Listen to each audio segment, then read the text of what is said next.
আমাদের রায়হান কবির mentally depressed. কেন কেন?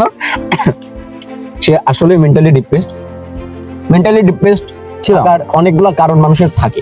হ্যাঁ, কারো গার্লফ্রেন্ড চলে যায়, কারো বউ মারা যায়, কারো ফ্যামিলিগত প্রবলেম, কারো জবের প্রবলেম, কেউ জবে থেকে অফিসিয়াল প্যারার প্রবলেম। তো যাই হোক, সামগ্রিক মিলায় রায়হান কবির একটু ডিপ্রেসড ছিল, এখন অনেকটা ঠিক। তো রায়হান কবিরের এই প্রকৃতির মাঝে নিয়ে এসে আমি তার কাছ থেকে শুনতে যাচ্ছি সে আসলে প্রশান্তিটা খুঁজে পাচ্ছে কি। জি ভাই, আপনি যেটা বললেন মানসিক প্রশান্তি, আসলে দেখেন আমার হাত কিন্তু পুরা, যদি দেখা যায় ক্যামেরাতে, পুরো ঝাল লাল হয়েছে। আমি জানি এটা খাওয়ার পর কিন্তু হাত আমার জ্বালা করবে, ড্যাম শিওর।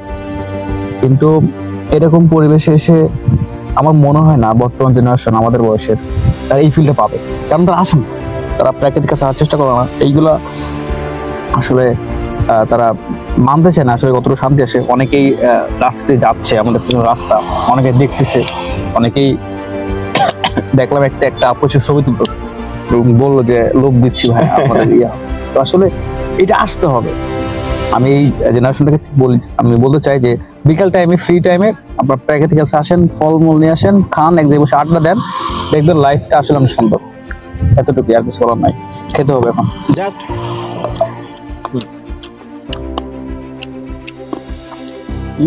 মাশাআল্লাহ।